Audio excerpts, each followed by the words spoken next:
Good morning. It's the last day of the grand trip. 19 miles into the pass that takes me into Helena. Yeah, for the stealth camp, it was a pretty nice camp spot. It was pretty comfortable, slept pretty well. No noise or anything like that. So I got up a little earlier today, probably half an hour earlier, just so I can get more of the hike done in the before it gets hot. So today we're road walking for about 6 miles. Then there's new CDT trail that goes up over a couple of big hills. One's like a 900-foot climb and one's like a 1,200-foot climb. And then it's all downhill. Walked along the road, saying hello to my friends, the cows. It's very funny. They don't really run away. They just kind of stand there. All right, let's see when they finally get moving and get spooked.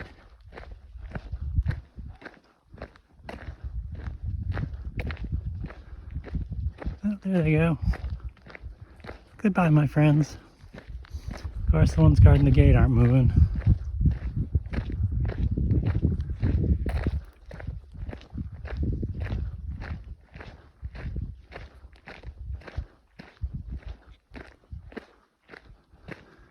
It's a Mexican stand. Yep. Someone's having a little milk, that's why.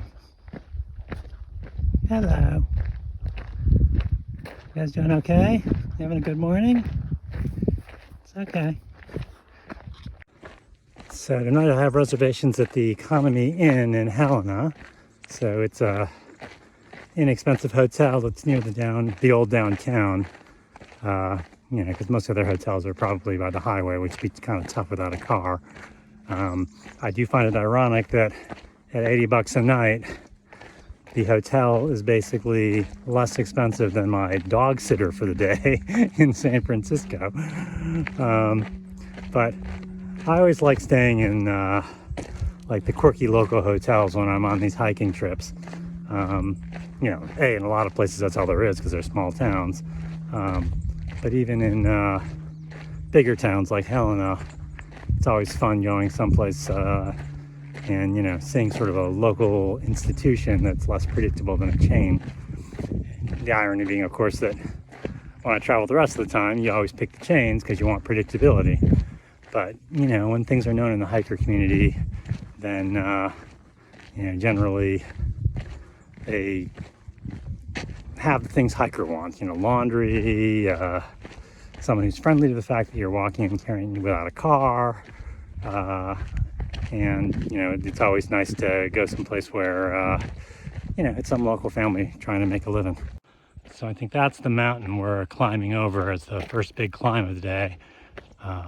They've just built new trail on there. I think a Jeep road like this used to go around it. But now they've got something new that's built. So it'll be interesting because hopefully that means new, nicely engineered trail, reasonable gradients, that kind of thing.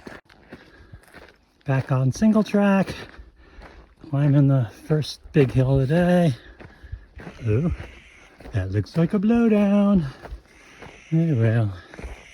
So this is standard technique. You just go around it.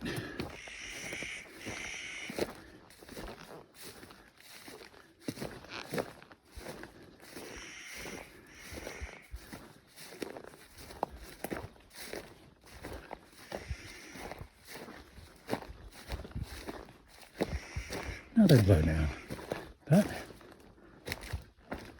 now we're back on trail. Sometimes I actually put posts up to let you know that you're actually on the trail.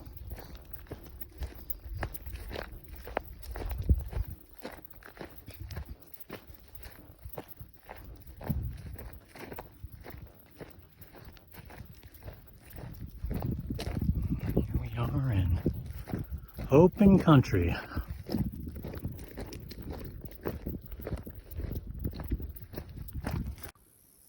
Old railroad trestle right by the trail. I wonder if it went to a mining area. It seems a little complex for that, or whether it was actually part of the original tracks.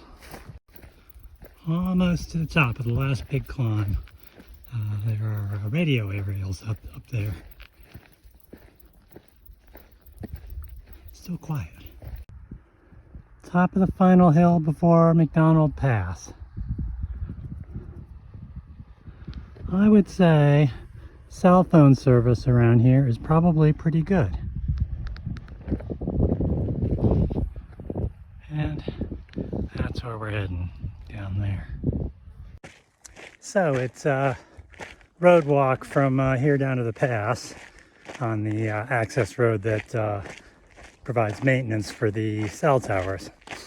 So I guess this is my final thoughts on this section of the trip. So 12 days, definitely challenging athletically. You know, I came in with my big concerns about how would my knees hold up, how would my back hold up, and you know, I think it was good news. I could definitely feel my back at night, but you know, I could keep going up if I needed to. It seems to support the weight okay. And my knees, thanks to trekking poles, I really haven't felt them too much, except every once in a while when I get them in an awkward position. So physically, you know, I think I accomplished what I wanted to, which is showing I can do this kind of thing, you know, if I want to, even though I'm older. Mentally, in terms of staying in the moment, it was great for like the first week in the Bob. I mean, I was completely cut off. I really wasn't thinking about my responsibilities outside of what I was doing moment to moment. I did a great job of staying in the moment. You know, then once I started getting the communications from the outside world through the inReach, I have mixed emotions about that. It was harder to stay in the moment. You know, plus, you know, I hit my first resupply, get internet service, all that. So pulled me in a bit more and made me realize on, you know, my original trips in my 20s, I had no responsibilities. You know, I was single. I knew what I was going to do at the end of every hike. I went back to school, or I had a job waiting for me. And yeah, the only communication was really by letter or using a payphone in a town. So the amount of interaction with the outside world was really limited. Whereas now, you know, I was just on the top of a mountain 12 miles away from anything and picked up cell phone service, and boom, the whole world was in my hand. You know, I could send my daughters pictures of their Vax cards from there. So that part's different, and, you know, you just can't escape your real world responsibilities. But this trip has been super refreshing. I've enjoyed all the people I've met, both on trail and off trail. And I would just call it a great success. I mean, maybe I could have asked for 10 degrees cooler, but other than that. All right, just hitchhiked into Helena, heading over to the Budget Inn. Oh yeah, nothing but the best. All right, walking through downtown Helena. The hotel's kind of seedy, but Helena itself is so cute. You know, the definition of a good downtown is when they have a coin store. That's, you know, for collectible coins. That's my definition of, like, the chains haven't taken over and small business can still keep going. So Montana has this funny regulatory stuff where if you go to a microbrewery, they're not allowed to serve food and they have to close by 8, and they're only allowed to serve 3 beers. But I went to one, the place was packed. It was full of like kids and families, just a really cool environment. So then I went to the local Mexican place, and it's looking pretty good given I haven't eaten since eating 3 instant oatmeals at breakfast.